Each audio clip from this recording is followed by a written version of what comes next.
мақсаты балалар достың түрлері және досқа адал болу керек екенін, дос қиналған кезде оған әрқашанда көмектесу керек екенін үйренетін боламыз және білетін боламыз балалар.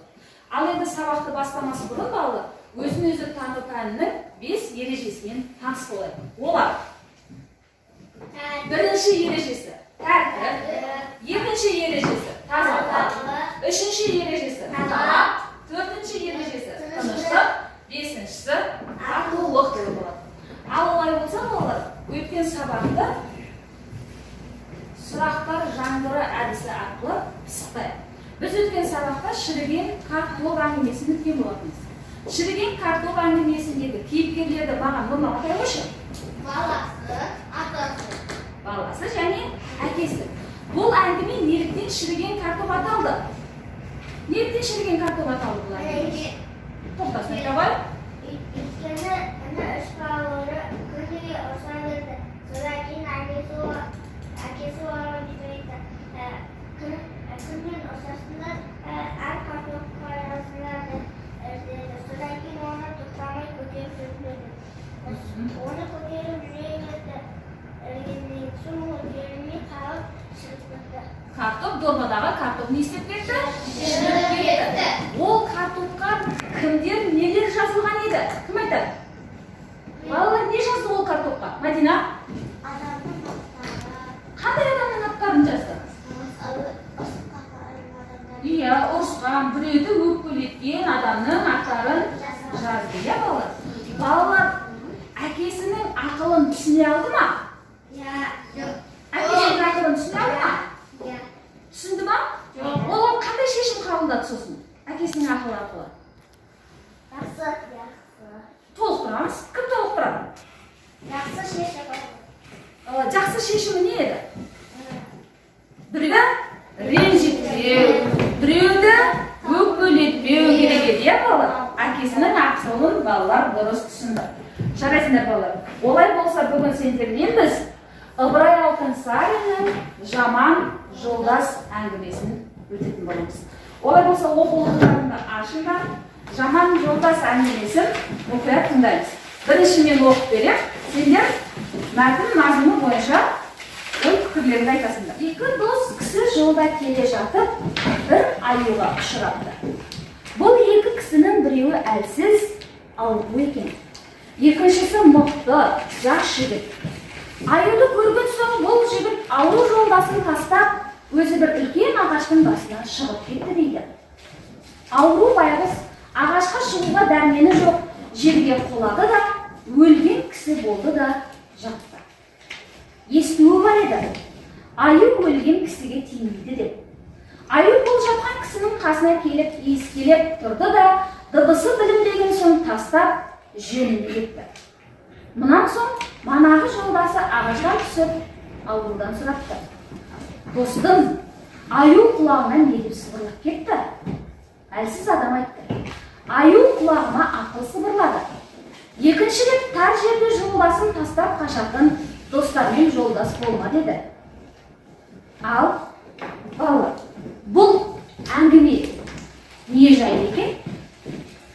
Бақдәулет? Бұл жолдасын тастап кетті. Жолдасын тастап кеткен? Жаман? Өзі ағаштың үстіне шығып кетті. Жаман болса ағаштың. Ал, мәтін кейіпкерлері? Мадина? Аю, одан кейін жолдасы, одан кейін дос. Екі дос, иә? Аю болған. Ал енді қараңдар балалар. Бұл әңгімеде досы дұрыс жасады ма? Жоқ. Неге? Жаман досы оны тастап кетті. Досты тастап кетуге бола ма бейбіт? Жоқ. Достар қандай болу керек? Адам көмектесу керек. Дұрыс айтасыңдар. Адал болу керек, бір-біріне көмектесу керек. Ал олай болса олар мына оқулықтағы сұрақтарға жауап берейікші. Шындығында аю балаға сондай ақыл айта ала ма? Жоқ. Айтты деп ойлайсыңдар ма? Жоқ. Егер сендер жаман жолдастың орнында болсаңдар, не істер едіңдер? досыңа көмектеседі. Менге. Сен қалай көмектесетін досыңа? Мен көтеріп алып көмектесетін. Досыңды көтеріп ағашқа өрмелеткізетін едің. Жарайды. Біз бүгінгі әңгімемізден достың жақсы және жаман дос болатынын білдік. Олай болса, енді қазір сендермен шығармашылық жұмыс арқылы сендер жақсы достың қасиетін, ал сендер жаман достың қасиетін сипаттап жазатын боласыңдар. Ол үшін сендерге мына қағазды беремін. Сендер бұл жерде шөп пен ағашты қандай түсте боялады, соны өздерің тауып бояйсыңдар. Ал берілген суреттегі қойдың ішіне сендер бірінші топ жақсы дос қандай қасиетке ие, сол қасиеттерді теріп жазасыңдар. Ал екінші топ сендер жаман жолдас қандай болады, оның бойындағы қасиеттерді осы қойдың ішіне жазатын боласыңдар. Суретке. Келісіп пе балалар? Тапсырма түсінікті ма? Жарайды. Олай болса тапсырманы топпен орындаймыз. Топпен орындаймыз. Бұл топтық жұмыс балалар. Ала қойыңыз. Орындақ болған топ белгі береміз. Бірінші топ жақсы жолдастың қасиеті, екінші топ жаман жолдастың қасиеттерін жазамыз.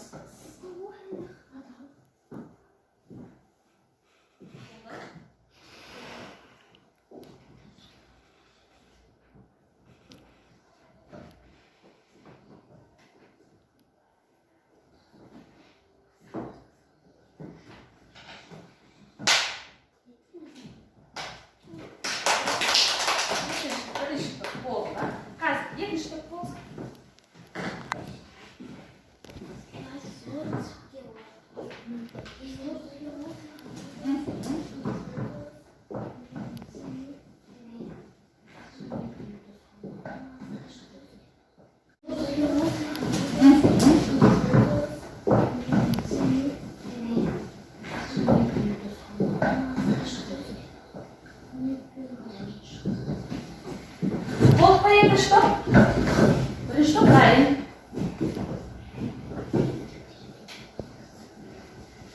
Бойындағы қасиеттер,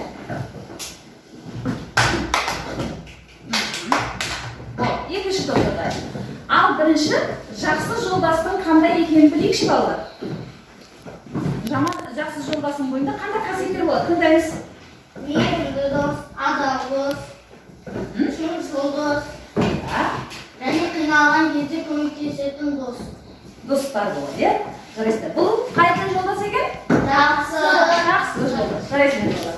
Ал енді біздер жаман жолдас туралы айту керек еді балалар. Жаман жолдас қандай болады? Мейірімсіз, адал дос емес. Жаман дос. Және жаман жолдастың бойында тағы қандай қасиеттер болады балалар? Ақшамен жұмыс етсең, ақшамен дос болады. Және басына іс туса, көмектеспейтін дос, жаман жолдас, иә балалар? Ал енді сендер қандай дос болғыларың келеді балалар? Жақсы. Достыққа қандай болу керек екен балалар? Достыққа адал болу керек екен, жарайсыңдар балалар. Демек сендерге бүгінгі сабағымыз нені үйретті балалар? Жақсылық пен жамандықты. Адал дос пен жаман досты. Досты ажыратуды үйретті. Жарайсыңдар. Демек достыққа қандай боламыз балалар? Адал боламыз. Жарайсыңдар балалар. Бүгінгі сабақтан нені ұқтық балалар? Достық